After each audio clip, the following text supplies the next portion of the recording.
buenas tardes. Pues gracias por la invitación a By Horizons, por haberme permitido estar nuevamente con ustedes, el tener la oportunidad de poder mostrar un poquito de los trabajos que hacemos, pero básicamente el compartir el conocimiento que, como lo hemos mencionado anteriormente, es primordial para nosotros, y el tener la oportunidad de trabajar con una empresa como By Horizons, donde nos permite mostrar parte de esta información y que nos está aperturando para poderlo hacer, pues es de agradecimiento y por supuesto de valorar.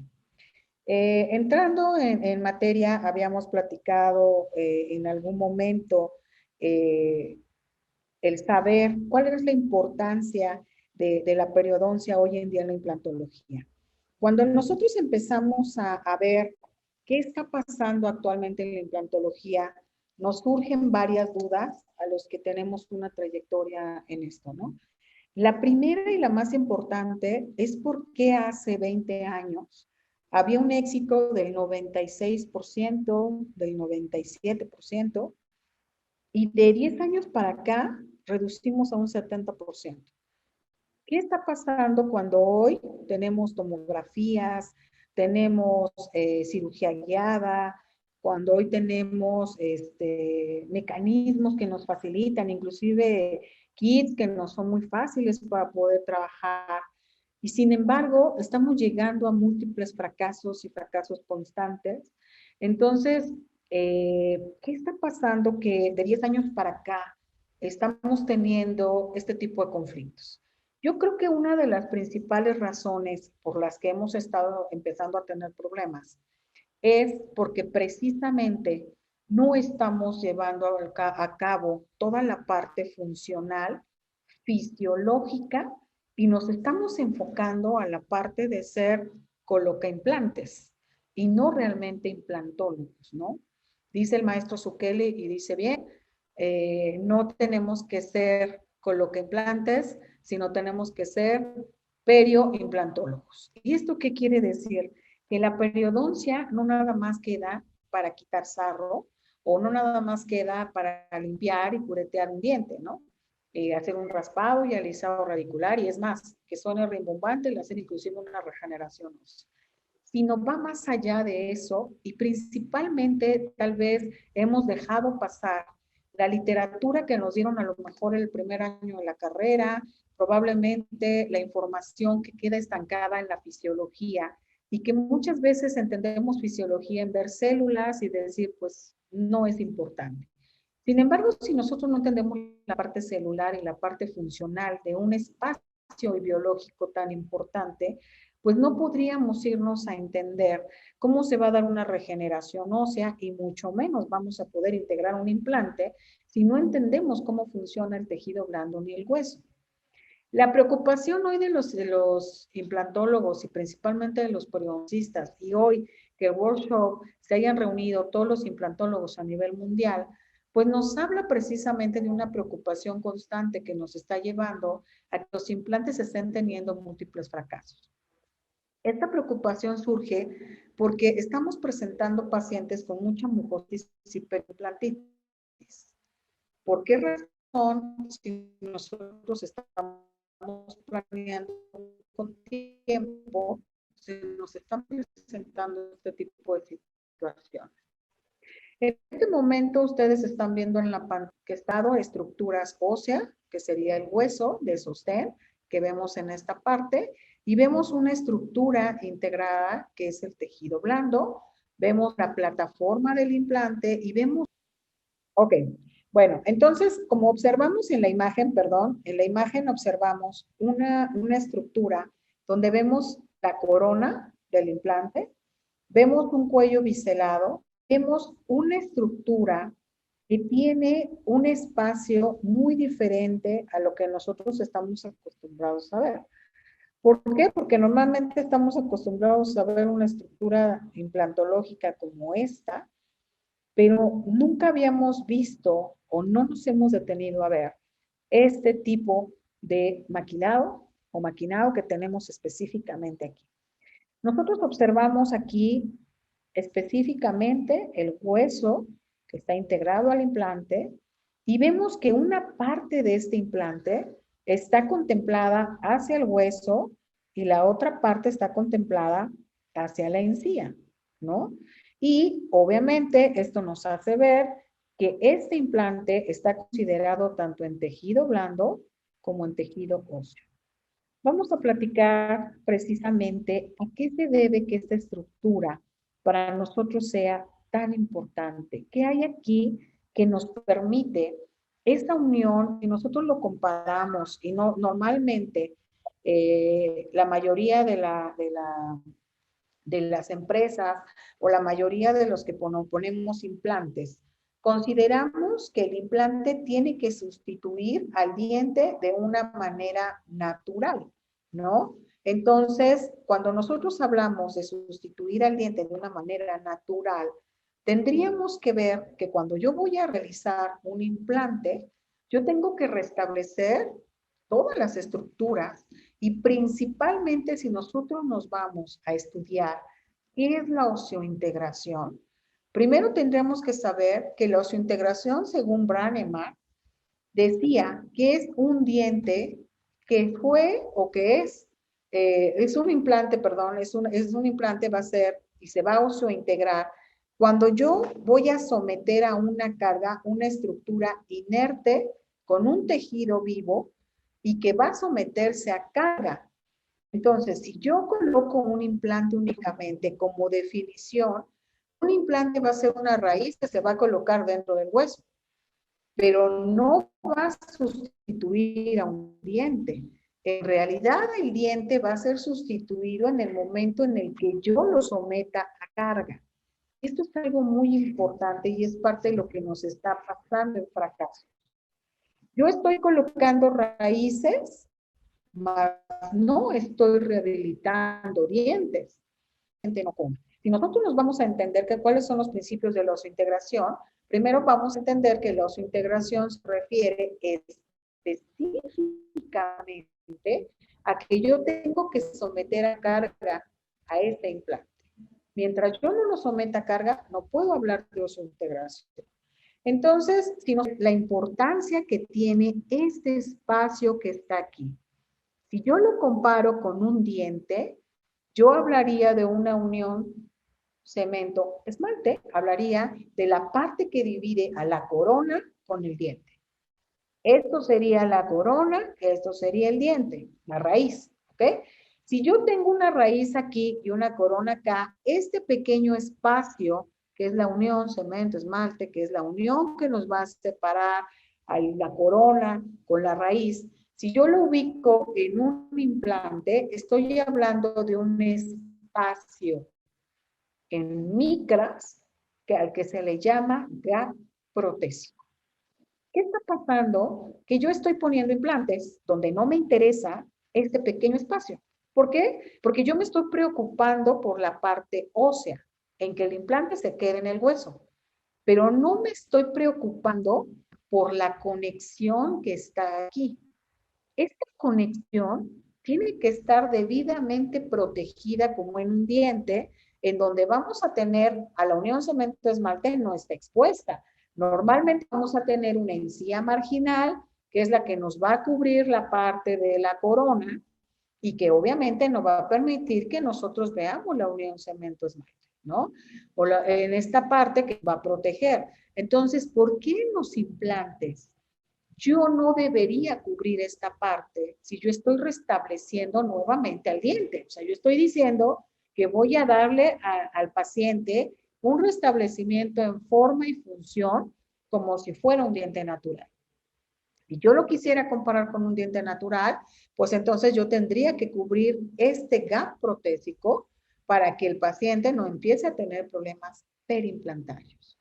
Uno de los problemas a los que nos estamos enfrentando.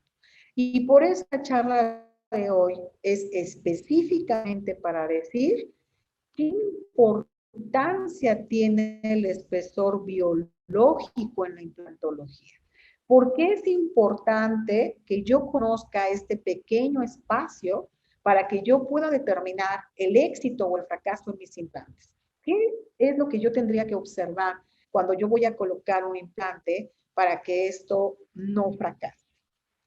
Yo tengo que entender primero qué es salud. Si yo no sé lo que es la salud, pues no puedo entender la enfermedad. Y entonces, en el workshop del 2017, nos hablan específicamente en este artículo, donde nos dicen los parámetros que yo debo de tener para considerar a un paciente en salud.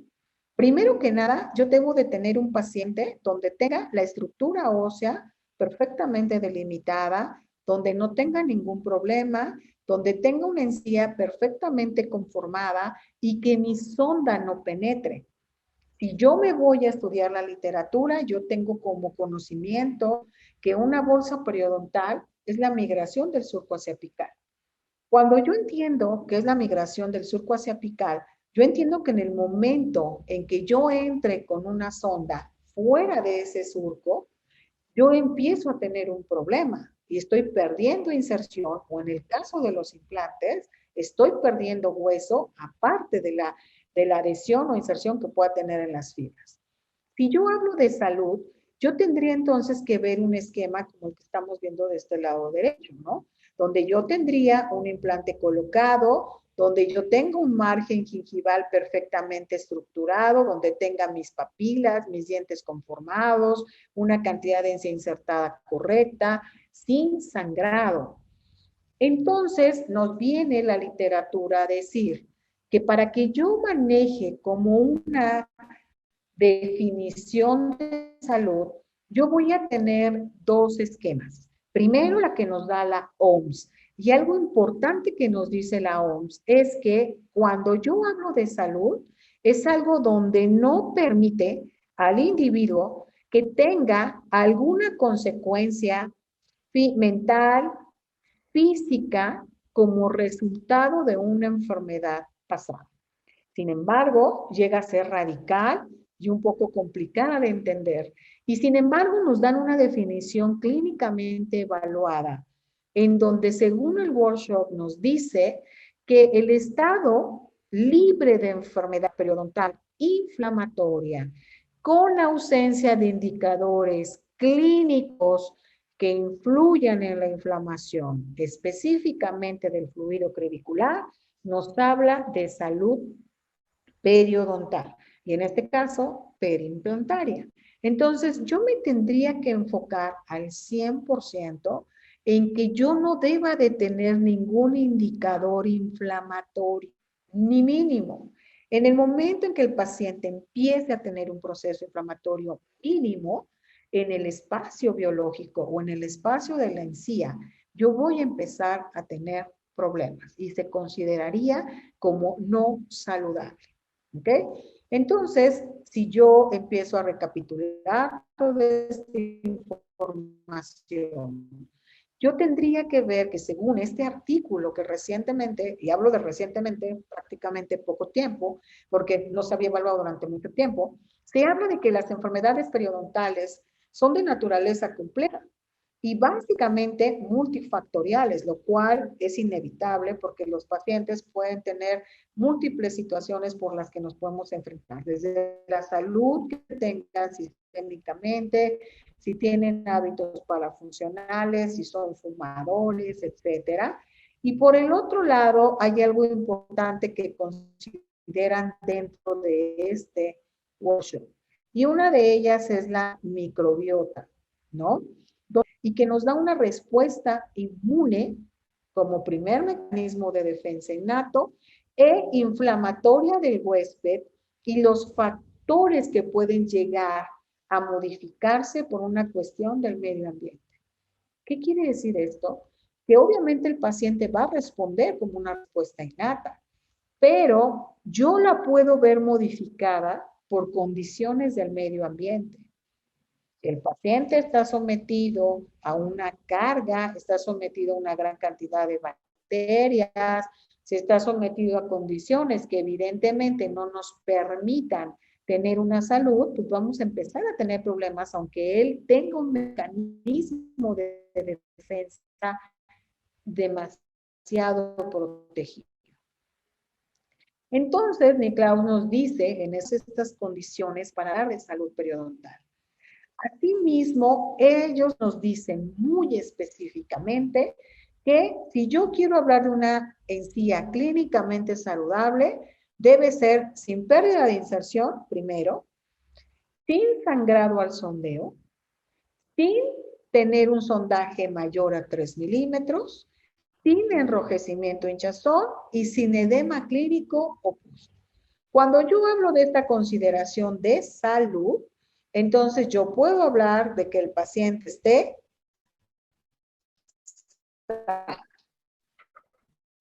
Sin embargo, cuando hablamos del sangrado, en donde va a depender de la profundidad al sondeo, es decir, el sondeo, y por eso esto es algo súper importante. Si yo voy a hacer un sondeo, ¿cómo determino que el paciente está bien o no y que tiene una mucositis o una preimplantitis? ¿Y cómo yo voy a medir un espesor biológico si lo estoy haciendo con una sonda que es súper gruesa? Una sonda que desde que la estoy metiendo me provoca una isquemia. Evidentemente el paciente no me va, la información que estoy obteniendo pues no es la correcta. Por el otro lado, hablamos de una presión sobre el tejido de soporte, en este caso el de la encía marginal o del surco, en donde nos habla en este artículo específicamente que si tú excedes de 0.25 newtons, obviamente tú estás ejerciendo tanta fuerza que vas a romper el epitelio. Y a lo mejor tú vas a tener un sondeo equivocado. ¿Por qué? Porque estás excediendo una fuerza y lo vas a romper con mucha facilidad. Por el otro lado, el tipo de diente y los aspectos, maloclusión, malposición, etcétera, pues obviamente también nos van a jugar ahí un papel sumamente importante. Cuando nosotros hablamos específicamente en condiciones del paciente, hablamos de si es hombre o es mujer. Hablamos por el otro lado en hábitos del tabaquismo, lo que yo mencionaba hace un rato. El paciente se cepilla muchas veces, pocas veces, bien hecho, mal hecho, si utiliza una técnica correcta, incorrecta, y aunado a esto, si hay hipoxia celular ocasionada por el hábito del cigarro, ¿no? Entonces, esto también nos puede alterar, en el caso del sangrado, los hábitos. Por el otro lado, la acumulación de placa. Evidentemente, la acumulación de placa pues, nos va a dar como consecuencia el sangrado al sondeo, así como factores que pueden determinar la deficiencia de la vitamina C que podemos observar en el momento en que comemos algún alimento y se quede consangrado, o bien cuando observamos hemorragia al momento de cepillarnos, o bien inclusive de tocarnos o tener algún contacto con la encía. Pero de las características radiográficas que nos habla de salud en este mismo artículo, nos dice que uno de los parámetros más importantes que nos determinan la salud o la enfermedad va a ser que la lámina dura esté intacta lateralmente y en la cresta alveolar, es decir, a este nivel y a este nivel. Que no tenga evidencia absolutamente ninguna en las áreas de furca y además que tenga una distancia de 2 milímetros desde la porción coronal hasta la cresta alveolar. Si nosotros hablamos de este tipo de situaciones, entendemos que un desgaste que pueda tener el paciente en estas condiciones nos va a afectar totalmente en toda la arquitectura de los dientes y por eso nos habla que cuando hay trauma oclusal nos puede interferir también en este tipo de situaciones. Así entonces, en este artículo nos cierran diciendo algo sumamente importante y que yo creo que hoy tendríamos que considerar. Primero, que estamos acostumbrados a llamar grosor biológico o ancho biológico. Y hoy sabemos que se han modificado este tipo de situaciones y entonces hablamos de deformidades y condiciones de desarrollo adquiridas, que así lo marcan dentro de este artículo, en donde nos dicen que las condiciones mucogingivales van a estar debidamente comprometidas con una inserción clínica y una raíz expuesta. Y entonces ellos nos dicen, ¿sabes qué? Hemos observado que el biotipo periodontal ya no puede ser llamado como un biotipo, porque hay una condición del fenotipo y de las condiciones del paciente por cuestiones genéticas y congénitas. Por lo tanto, ahora el término se va a denominar fenotipo periodontal. Por el otro lado, las fuerzas oclusales traumáticas ya no se van a llamar fuerzas oclusales traumáticas, sino que ahora las vamos a reemplazar por una fuerza oclusal excesiva que excede la capacidad del periodonto para responder.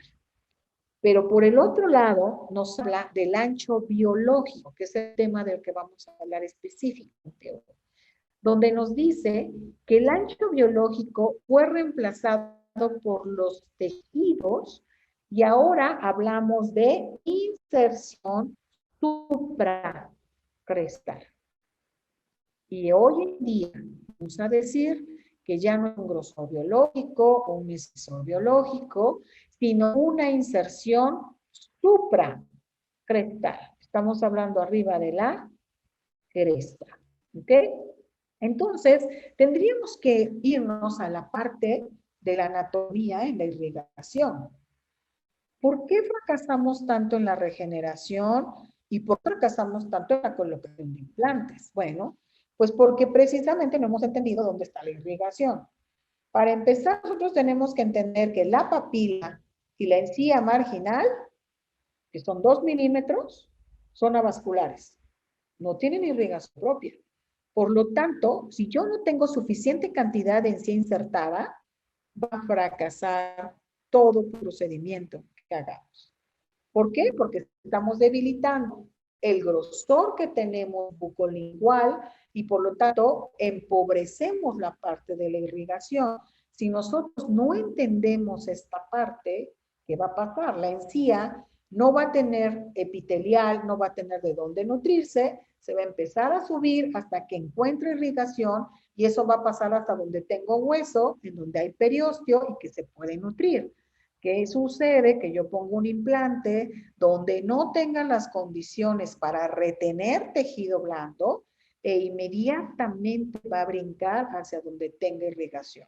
Por eso, nosotros cuando vamos a colocar implantes, debemos considerar el tener una suficiente cantidad de encía insertada, pero sobre todo epitelizada, para que no tengamos un problema a futuro. ¿Mm? Bueno, el fenotipo gingival, que es algo de lo que nos mencionan dentro de estos artículos, es que nosotros vamos a dar un genotipo específico. El paciente Müller en el 2000 nos hablaba que las características del fenotipo gingival estaban relacionadas con la forma de los dientes. Entonces, que cuando nosotros nos vamos a encontrar, normalmente es enfocada a dientes que son cuadrados, y cuando nosotros teníamos unos dientes que eran ovoides o triangulares, íbamos a tener un fenotipo fino o delgado. Entonces, ¿esto de qué nos sirve saberlo? ¿O por qué nosotros tendríamos que preocuparnos en saber el fenotipo? Pues porque el fenotipo nos va a determinar qué tipo de hueso vamos a obtener.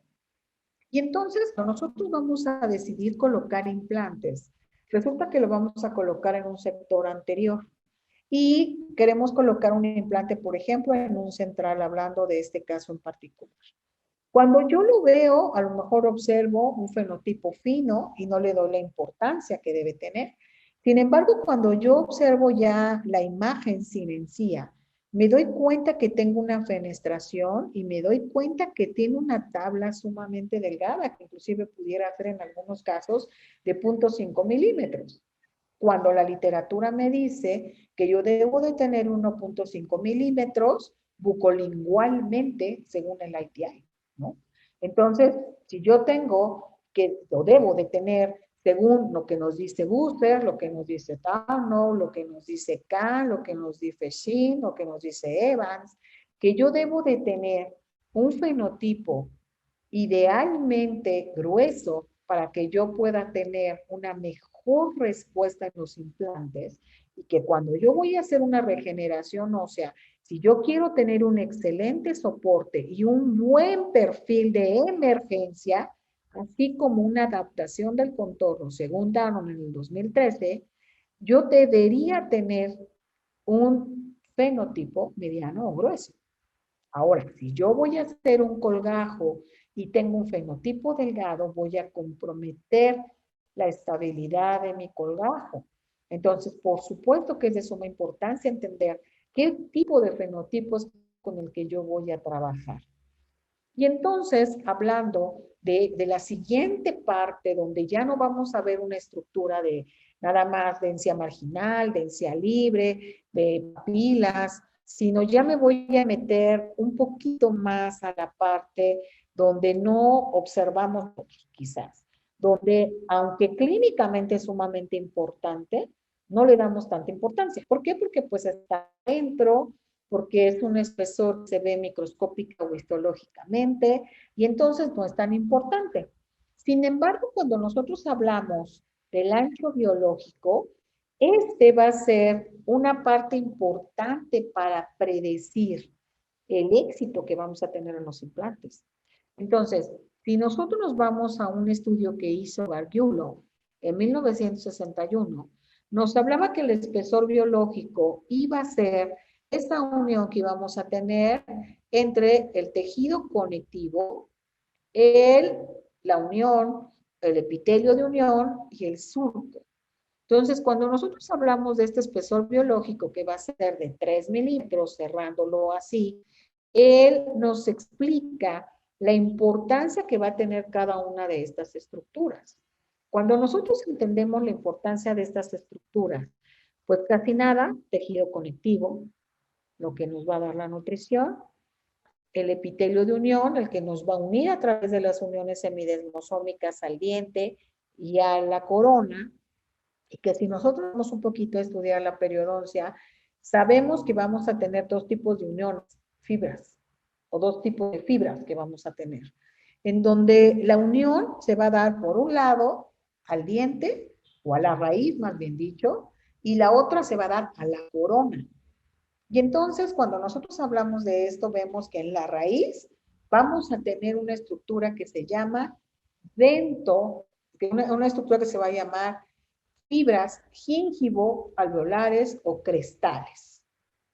Encía, cresta. Y va a haber otras donde vamos a tener una unión dento-gingival. Y entonces cuando nosotros hablamos de dento-gingival, estamos hablando de fibras que se van a insertar en la corona y la encía.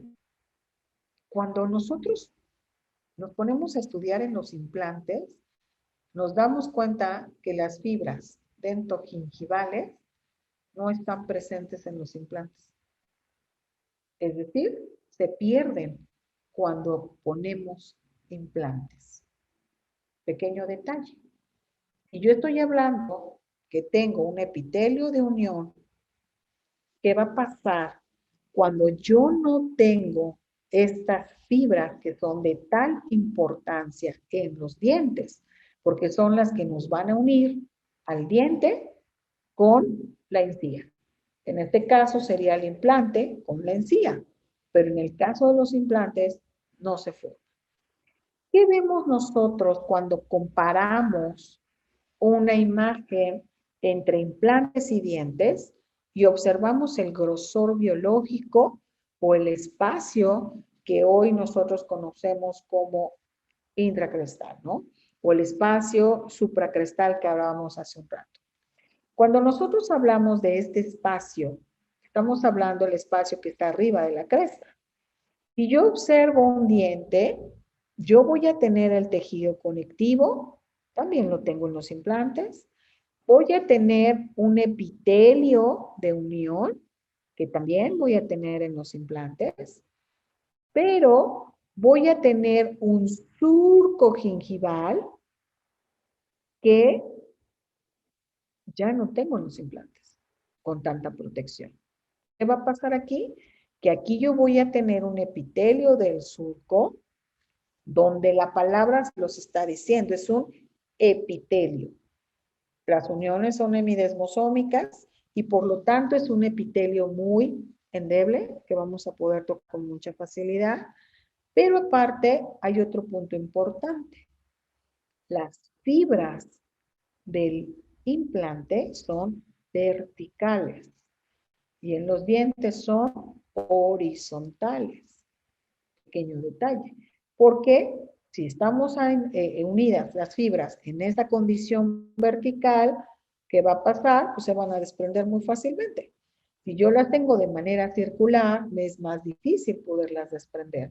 Y por esa razón es más fácil que yo pueda tener un problema dentro de los implantes. Ahora, yo les explicaba hace un rato que en esta parte íbamos a tener una estructura llamada gap protésico, que está ubicado exactamente a este nivel.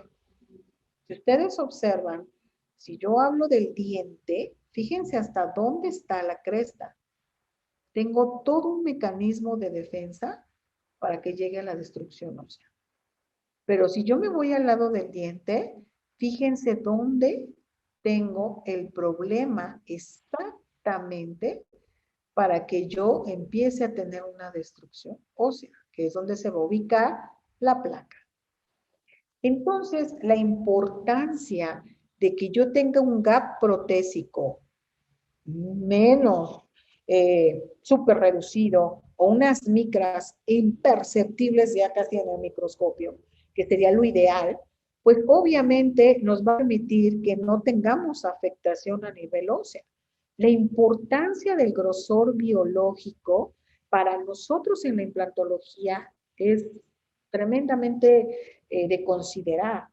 Obviamente en los dientes es importante, pero aquí tenemos una alta ventaja, que tenemos el fluido crevicular al 100% y por el otro lado tenemos una respuesta que nos va a dar aunada al ligamento periodontal en donde va a haber un mecanismo de defensa que nos puede permitir una reparación.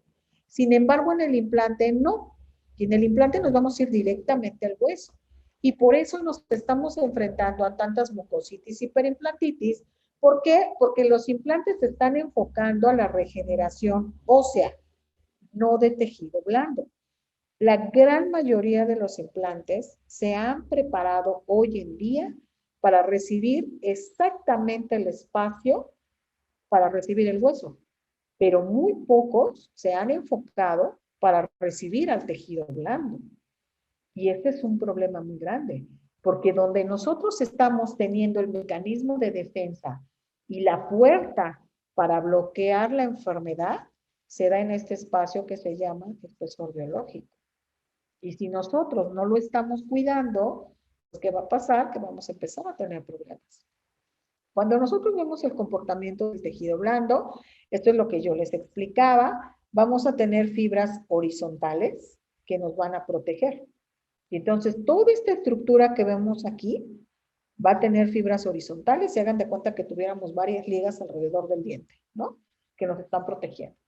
Para cortarlas, pues va a costar mucho trabajo. Y un ejemplo muy claro es cuando nosotros vamos a hacer una extracción y de repente ya no tenemos nada de hueso y el diente no se cae. Y de manera coloquial o de manera, decimos, lo está sosteniendo prácticamente el aire o la encía, ¿no? Porque ya no hay hueso. ¿Cómo nos explicamos que el diente se esté sosteniendo con pura encía? Pues por las fibras, cosa que no pasa en el implante, porque el implante tiene fibras verticales. Y entonces, cuando empezamos a tener este tipo de situaciones, ¿qué pasa? Pues es muy fácil desprenderlas, porque es como si acomodáramos los palos, ¿no? Y al momento en que tú mueves uno, pues se van todos. Entonces, obviamente, pues esto nos va a generar que yo pueda tener mayor cantidad de problemas en el implante. Y aunado a que yo tengo un gap protésico muy superior, con poca cantidad de encía, imagínense la cantidad de placa que nos está llegando al implante. Entonces, cuando nosotros hablamos de tejidos perimplantarios que también nos manejan en el workshop del 2017, dentro de el doctor Araujo y el doctor Linde nos hablan específicamente que en el caso de los implantes, los haces de fibras dentoalveolares y dentogingivales conectan a los tejidos blandos con el diente, cemento radicular. Sin embargo, los haces de fibras no son evidentes en los tejidos periimplantarios, que es lo que les acabo de mencionar. No tengo dentoalveolares y no tengo dentogingivales. Problema tremendo, porque no tengo una fuerte inserción. ¿Y qué va a pasar? Que el paciente va a empezar a tener problemas preimplantarios muy fuertes. Yo lo puedo entender en el gap protésico. Y entonces ellos nos dicen que en estudios en animales han demostrado que la ubicación de la interfaz implante pilar gap protésico determina la cantidad de esta pérdida de hueso marginal inicial. ¿Qué quiere decir esto? Que cuando yo hago mi rehabilitación y no considero este gap protésico desde que asiente perfectamente el implante, y esto hablo de una plataforma suite como la que podemos buscar, de un CUMORS, de una conexión interna, de una conicidad alterada, de un atornillamiento inadecuado, de un torqueo no realizado, y entonces pues, nos va a llevar a muchos fracasos. Y a eso le agregamos que no consideramos la presencia del espesor biológico o del espacio intracrestal, pues evidentemente voy a tener problemas, ¿no? Y entonces, otro de los puntos importantes que nos habla de este espesor biológico, según Arskansky, es que en 1999, él nos habla de las consideraciones estéticas que nosotros tendríamos que considerar. Y una de las que ellos consideran, según Shane y Busser en el 2014, nos hablan de un riesgo estético sumamente importante cuando nosotros no consideramos este grosor biológico. ¿Por qué puede pasar que no consideremos este espesor biológico y por qué puede pasar que nosotros no tengamos este perfil de emergencia también delimitado? Pues aquí entra en el diseño de los implantes, indudablemente. Y muchas veces nosotros elegimos un implante sin considerar el espesor biológico y mucho menos el espesor bucolingual. Cuando toda la literatura nos dice que cuando nosotros vamos a utilizar un injerto y buscamos la cicatrización para mantener los contornos gingivales adecuados, cuando queremos inclusive hacer un aumento horizontal de la cresta o queremos utilizar múltiples materiales o bien los pacientes nos muestran pérdidas verticales tremendamente grandes y hablamos, por ejemplo, hablando de la clasificación de Saber, en donde tendríamos una 3, en donde está comprometido a pico coronal y bucolingual, no nos ponemos a ver si quiero formar el espesor biológico. Yo lo que quiero es que el implante se quede ahí. Sin embargo, el doctor Zucchelli nos habla en sus últimos artículos en donde él especifica que si tú utilizas un implante que sea bone level, vas a tener mayor problema. ¿Por qué pasa esto? Cuando yo hablo de un implante bone level, ¿voy a formar perfil de emergencia? Por supuesto. Si utilizo un cono Morse, todos los implantes van a generar un espesor biológico y todos los implantes van a generar, obviamente, un perfil de emergencia. Pero, ¿qué es lo que va a cambiar entonces? Si yo decido colocar un bone level, un TISI, un cono Morse, etcétera, bueno, primero que nada, lo que va a modificar es que este espesor epitelial no es el mismo en un implante que tiene plataforma a conformar que un implante que tú tienes que estructurarlo a través de un perfilador, es decir, con un cicatrizal, con una provisionalización, etcétera, a que tú desde el momento en que colocas el implante en el primer acto quirúrgico, tú estuvieras conformando el perfil de emergencia. Y entonces, desde ese momento, tú estás epitelizando todo tu espesor biológico y aparte tu perfil de emergencia. Y entonces, ¿qué pasa? Que actualmente hay artículos que nos hablan de que se han hecho estudios donde los implantes bone level específicamente están ocasionando muchos problemas perimplantarios.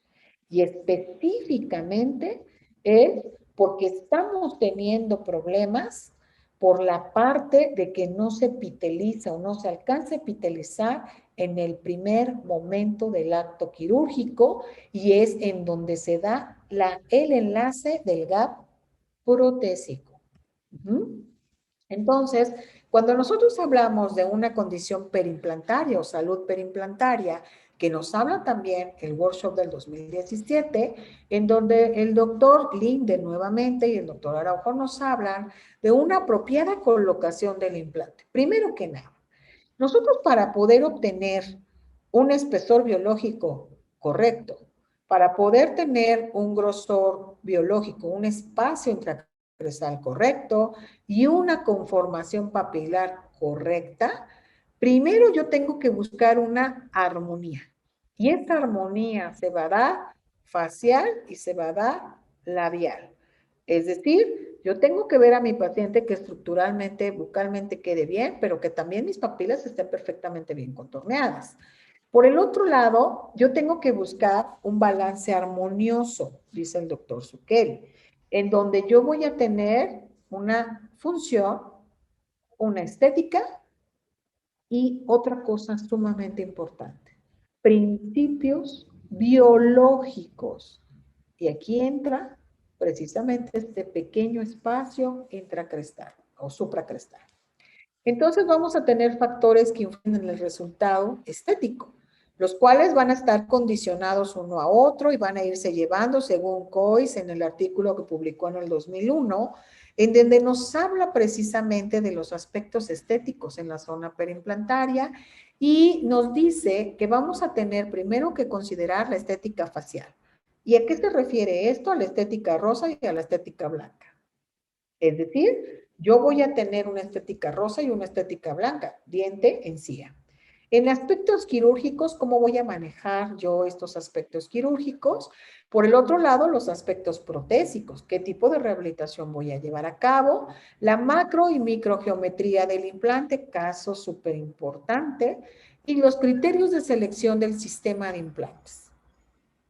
Si yo lo pusiera en desorden y yo empezara a decirles ahorita, bueno, la estética facial al final, primero vámonos por lo protésico, o no, primero vámonos por la macrogeometría del implante, o bueno, primero vámonos por los criterios de selección. Todos van a llevar al mismo punto. Y finalmente todos son importantes. Y obviamente, entre más considere yo todos estos aspectos, menos me voy a equivocar. Los componentes de la sonrisa estética nos hablan del labio superior, es decir, aquí tendríamos que valorar primero que nada, si queremos estética, la línea de la sonrisa. No es lo mismo un paciente que no enseña los dientes a un paciente que nos enseña todos los dientes, o un paciente que está al límite de la línea marginal. Y entonces vamos a tener que estructurar elementos específicos para no llevar a un paciente a donde no tenga ningún mecanismo de grosor biológico, ni espesor, ni encía, ni estética, ni nada, en donde tengamos la línea media perdida, unos bordes incisales que no coinciden, un eje dentario que uno está arriba y otro abajo, puntos de contacto que no existen o márgenes gingivales que están totalmente alterados. Cuando nosotros nos vamos a esta condición, hablamos de otro punto que sería la papila interincisiva, en donde nosotros tendríamos que considerar la línea media, probablemente, y que si vamos a colocar un implante y tenemos un espacio sumamente grande o sumamente reducido, yo no puedo llevar a poner un implante sumamente grande para cerrar el espacio porque entra en la parte protésica, o sumamente delgado donde yo deje como un hongo al implante y tenga una entrada de comida sumamente grande. Entonces, yo tendría que considerar espacios mesiodistales respetando el 1.5 de la cresta para que me permitan conformar a mi papila y entonces yo empiece a tener, según Tarnow, este tipo de rehabilitaciones más indicadas. Cuando hablamos de la selección de implantes, doctores, ya viene un punto en donde Sado nos habla de algo muy importante en el 99. Y nos habla precisamente de la selección ideal, pero tridimensional del implante. Punto importante. Tridimensional, es decir, yo lo tengo que ver bucolingual, mesiodistal, y poniéndonos como si estuviéramos arriba de la cresta alveolar, saber hacia dónde me voy a enfrentar bucalmente y hacia dónde me voy a enfrentar de la manera mesiodistal y bucolingual. Y entonces cuando hablamos de la selección del implante, yo les mencionaba al principio que íbamos a tener aquí un aspecto del implante convencional, que sigue siendo de un implante by Horizons, en donde sigue estando dentro de la estructura implantaria. Pero, ¿qué observamos en esta imagen? Si nosotros vemos detenidamente, vamos a empezar desde lo que sería un aspecto superior hacia el hueso, de la corona hacia el hueso.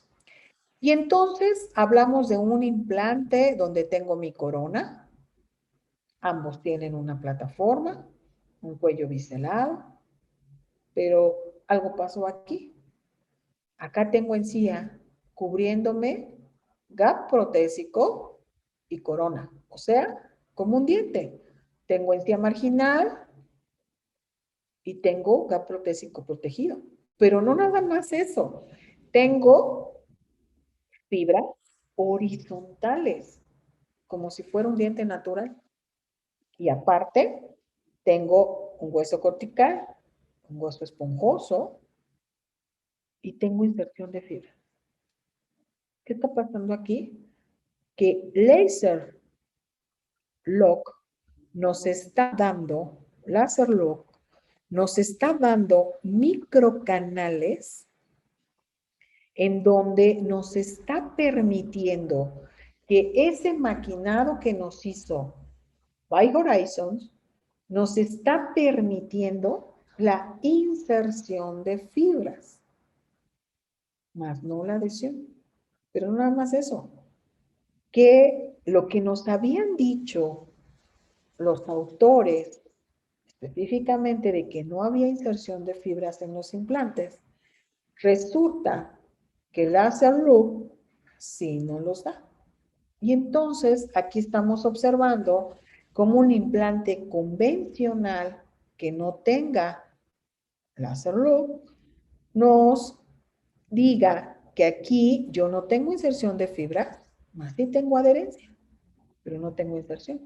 Y que aparte observen cómo mi epitelio está más por abajo de lo que sería la conexión, pero aparte no me está protegiendo al gap protésico. Entonces, ¿qué es lo que tendría que hacer yo?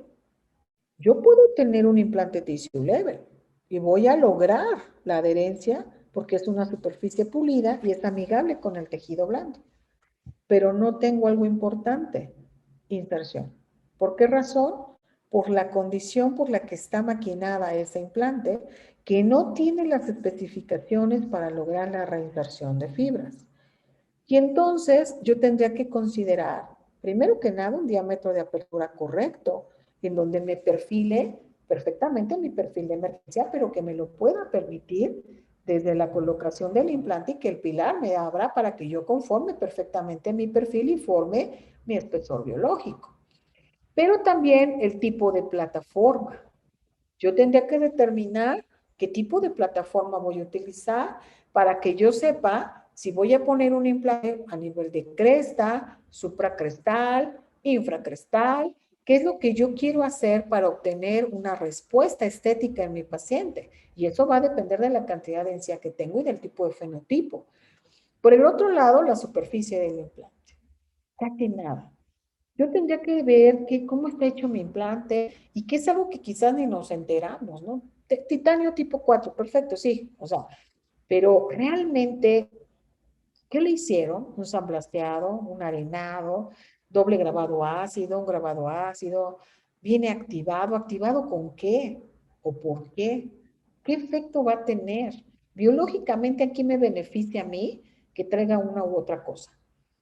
Clínicamente, ok, tú me vendes lo mejor de las consideraciones del implante, pero a mí clínicamente, ¿en qué me ayuda que tú me vendas el implante en esta condición o en esta condición y que me lo lleves en agua, sin agua, con esto, con el otro, etcétera? O sea, ¿a mí en qué me beneficia clínicamente? ¿Cuál es el beneficio clínico que yo tengo? Cargarlo en 4 semanas, eso no es un beneficio clínico. Ese es un beneficio para que tú trabajes más rápido. Más no es fisiológico y principalmente histológico. Y si nosotros vamos a estudiar la histología, nos damos cuenta que para que se dé la osseointegración y para que se dé el principio biológico son de 3 a 4 meses. Entonces, ¿qué va a pasar? Únicamente te va a poblar el implante más rápido, más no te lo va a calcificar en 4 semanas. Entonces, clínicamente nos ayuda, es un decir. Realmente no es así. Sin embargo, si nosotros nos vamos a ver en qué nos beneficia esto sumamente, porque yo les estoy explicando que en el nuevo workshop nos está diciendo que uno de los parámetros más importantes para la salud es no sangrado y que no haya signos de inflamación. Ustedes díganme si aquí no se va a dar un sistema de un mecanismo de inflamación o no se va a dar un estímulo de acúmulo de placa si yo estoy teniendo el gap protésico sumamente expuesto. Cuando yo por el otro lado estoy teniendo un gap protésico sumamente cubierto por arriba, por abajo y por todos lados, y aparte tengo una reinserción de fibras. ¿Qué nos da la salud? Bueno, entonces cuando nosotros vemos otros aspectos de los que nos hablan los autores, nos hablan específicamente de una consideración en donde hablamos de la posición apicocoronal. Este es otro aspecto importante. Y entonces, si yo hablo del aspecto apicocoronal, pues ya de entrada, si yo pongo un implante a nivel superior a lo que nos marca la literatura en la cresta, pues no voy a formar un espesor biológico, no voy a formar un margen gingival correcto, y vean este tipo de perfilamiento que voy a tener. Totalmente deficiente. Yo desde que lo estoy viendo veo un edema, veo consideraciones de inflamación, signos de inflamación, que evidentemente, según nos marca USER, no sería la ubicación más correcta. ¿Qué pasa? Yo pongo un implante bone level, lo pongo hasta acá, evidentemente, pues todo esto no voy a formar un PIN de emergencia y se va a comprometer, evidentemente.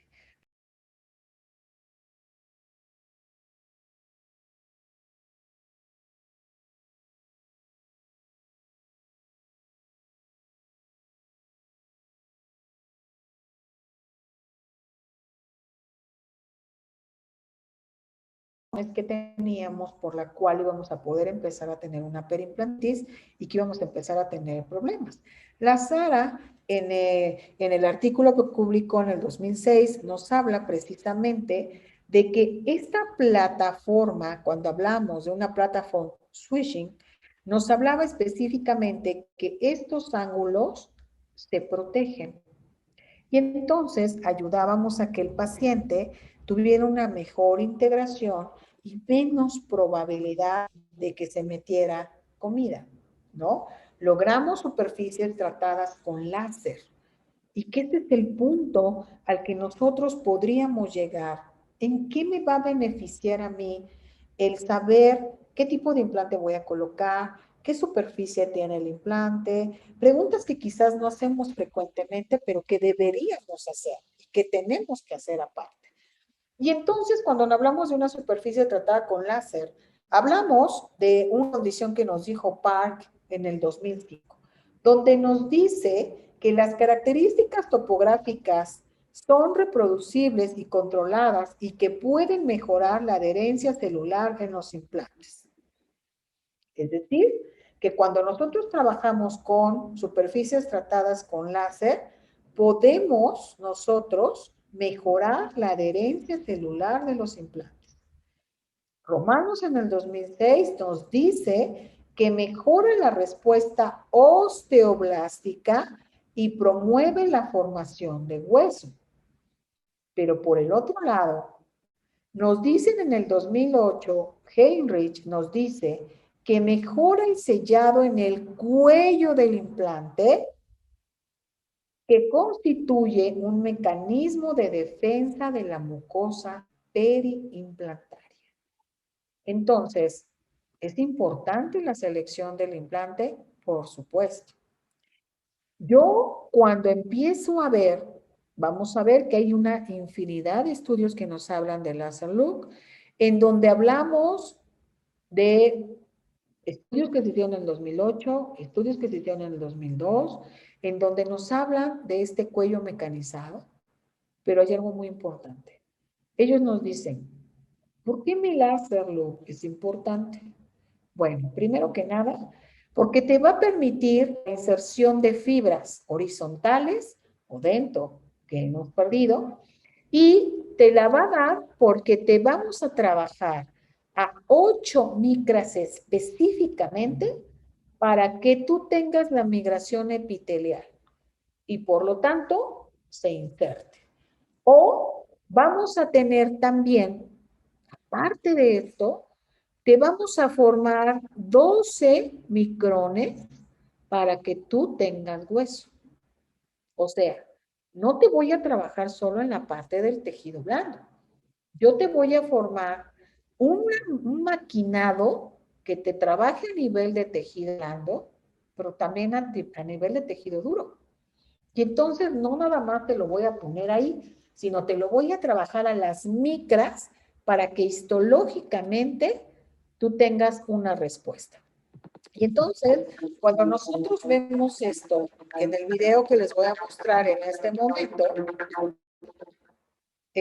van a ver ustedes precisamente a lo que se refiere la salud y nos va a explicar un poquito, es un video muy pequeño, pero para que entiendan cómo se va a dar esta parte de la integración hacia el tejido blando y hacia el tejido duro y cómo se da esta migración de la que yo hablo ahorita, en donde por el tipo de grabado que tiene, el tipo de, más bien, el tipo de maquinado que tiene, las células se encuentran en su espacio específico y se van acomodando, como si fuera una parte perfecta para poderse integrar, ¿no?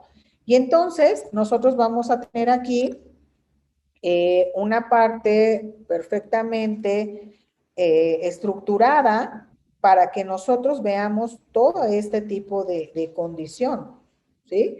Vemos específicamente la formación, vean cómo se va acomodando como si fuera o en un diente, por ejemplo, y entonces en el caso del hueso, vamos a ir considerando toda esta parte para que se empiece a integrar el hueso, ¿sí? Entonces, si nosotros vemos este tipo de estructura, vamos a entender precisamente cómo es que se da esta condición y cómo es que se da este parámetro para que se integren, precisamente observemos una imagen clínica y radiográfica específica.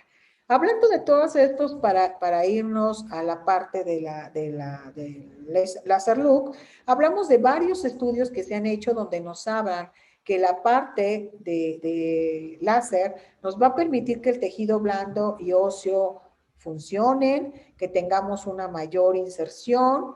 Vamos a tener varios estudios donde nos hablan precisamente de que nos va a dar ranuras específicas para que tengamos niveles óseos adecuados a nivel de crestas. Nos habla también de que vamos a tener un resultado disminuido a la placa cuando utilizamos láser look. Es decir, que en pruebas que se hicieron a 6 y 12 meses en retrospectiva se vio que disminuía en gran porcentaje el sangrado y la inflamación cuando utilizamos láser look. También nos habla de una evidencia histológica donde se demostró que había una adhesión de tejido a la parte del implante, lo cual nos daba una mayor superficie del implante protegida y que íbamos a tener una adhesión de tejido conectivo para preservar todo este alveolo. ¿Ok? Nosotros cuando hablamos de esta condición vamos a llevar a cabo múltiples condiciones de regeneración y de biología periodontal según la Asociación Americana de Periodoncia, donde vamos a buscar un diagnóstico que se puede dar a través de la tomografía, donde hablamos de las deformidades que yo hablaba hace un rato, de la clasificación de Tarnow, que habla precisamente de la parte gingival, y de la condición de las crestas, llevando al paciente a hacer múltiples cirugías donde hacemos aumentos de reborde, hacemos aumentos horizontales, verticales, etcétera. Y ¿Cómo llevar nosotros la importancia de todo lo que yo les acabo de explicar? Bueno, pues este es un caso de, de nosotros, específicamente una paciente que trae un implante By Horizons de hace 7 años. La paciente es una paciente que se perdió, que estuvo durante mucho tiempo con tratamiento de ortodoncia y posteriormente se retiró la ortodoncia y se vio que tenía por mala higiene una consideración pésima en la higiene, pero aparte un problema periodontal generalizado. Si observamos la imagen, obviamente vemos una imagen súpermente descuidada, con placa, etcétera, pero en la imagen radiográfica observamos específicamente el implante intacto. Es decir, observamos una pérdida ósea tremenda alrededor, una resorción externa de la raíz, y vemos inclusive una lesión de tipo apical, endoperio, resorción radicular, y entonces vemos que el implante está intacto. No se tocó, a pesar de la toxicidad, a pesar de los problemas periodontales que tenía la paciente, Laser Loop está intacto. Se decide operar a la paciente para retirar, obviamente, los dientes que estaban con problemas, de quitar todo. Y cuando nosotros vemos, observamos intacto el implante. Si ustedes ven, el implante está perfecto. Sistema láser intacto. Vemos una superficie contaminada, evidentemente. Decidimos colocar injerto factores de crecimiento. Se hizo una regeneración, la revisión a los 15 días y después observamos la radiografía clínica a los 6 meses y vemos nuevamente el implante intacto. El implante está perfecto, el implante no tiene ningún problema. Obviamente después se va a rehabilitar, se va a hacer la rehabilitación, se van a colocar otros implantes, pero en este momento la importancia es ver que no es algo que yo les pueda engañar, no es algo que yo les quiera convencer, es simple y sencillamente que cuando tenemos una experiencia de muchos años, a través de los años vemos múltiples implantes y yo les quiero decir que a lo mejor pudimos haber ocupado muchas otras casas comerciales. Sin embargo, específicamente Laser Loop tiene lo que hoy en día necesitamos, que es respetar la parte biológica. Mientras no respetemos la parte biológica, pues vamos a tener problemas. Estas son las fotografías recientes de la paciente. Si nosotros observamos, vean cómo está perfectamente conformado el espesor biológico. Vemos ya salud, vemos una paciente sana, en donde observamos precisamente que está empezando a cicatrizar, vemos que se están empezando a conformar papilas, ya se va a cambiar obviamente nuevamente los provisionales para empezar la otra parte, conformar el espesor biológico ahora para la colocación de los otros implantes, se va a cambiar por supuesto los pilares. Cuando nosotros hablamos de lo que yo les explicaba del espesor biológico, hablamos de técnicas de aumentos de reborde, hablamos del haloderma específicamente para la colocación, hablar de tornillos para fijar, hablamos de la matriz dérmica específicamente para aumentos, y cuando nosotros queremos hacer aumentos de reborde específicamente y queremos aumentar y llevar al paciente a un aumento previo a la colocación de implantes, entonces nosotros tendríamos que determinar qué tipo de biomaterial queremos utilizar, qué tipo de técnicas queremos hacer y llevar como caso a los pacientes a lo que nosotros queremos, ¿no? Cuando nosotros queremos hablar de la importancia de un material o la importancia de algo, nosotros primero tendremos que irnos a la parte biológica. Yo creo que la parte biológica es la parte fundamental para nosotros poder llevar al éxito al paciente. Si yo no me enfoco a la parte biológica, yo no me puedo ir a la parte clínica y mucho menos protésica. Entonces, en conclusión, doctores, yo les diría que para empezar a colocar implantes, tendríamos que entender qué es la periodoncia, entrando desde qué conforma el periodonto, qué es el espesor biológico, cómo lo puedo formar, ¿Cuáles son los mecanismos de defensa que tengo para los implantes? ¿Y cómo puedo responder ante una agresión en el momento en que yo coloco el implante? Si yo todo esto no lo considero, pues obviamente voy a tener problemas. Yo tengo las alternativas y tengo las opciones de elegir el irme al éxito o al fracaso. Si yo en este momento tengo un implante que me da las especificaciones biológicas para llevar a cabo la integración no nada más de tejido blando, sino también duro, y que aparte de eso me da la oportunidad de poder tener un mecanismo de defensa, como lo vieron en el caso, obviamente, ¿por qué yo tendría que irme a complicar la vida y escoger un implante el cual no me va a dar los beneficios que yo necesito? Eh, Espero que haya sido de utilidad para ustedes esta información. Traté de resumirlo lo más que pude, es demasiada información y yo quisiera transmitirles demasiada información, pero traté de ajustarme, obviamente, a los tiempos y ajustarme a las condiciones necesarias para que ustedes entendieran. No podía hablar de puro grosor biológico porque entonces pues cómo entiendo la parte clínica. Entonces tenía que enfocarme pues en todas las necesidades clínicas que tenemos que llevar a cabo para que me lleven a ganar un espesor biológico, que es finalmente lo que yo pretendo. Doctores, pues muchísimas gracias. Nuevamente gracias a By Horizon por la invitación. Gracias por aperturarnos a México esta oportunidad de conocimiento. Gracias nuevamente, Carlos, por la invitación. Y gracias a Perio MX por permitirnos el enlazarnos en este momento. Muy buenas tardes y que estén muy bien. Gracias.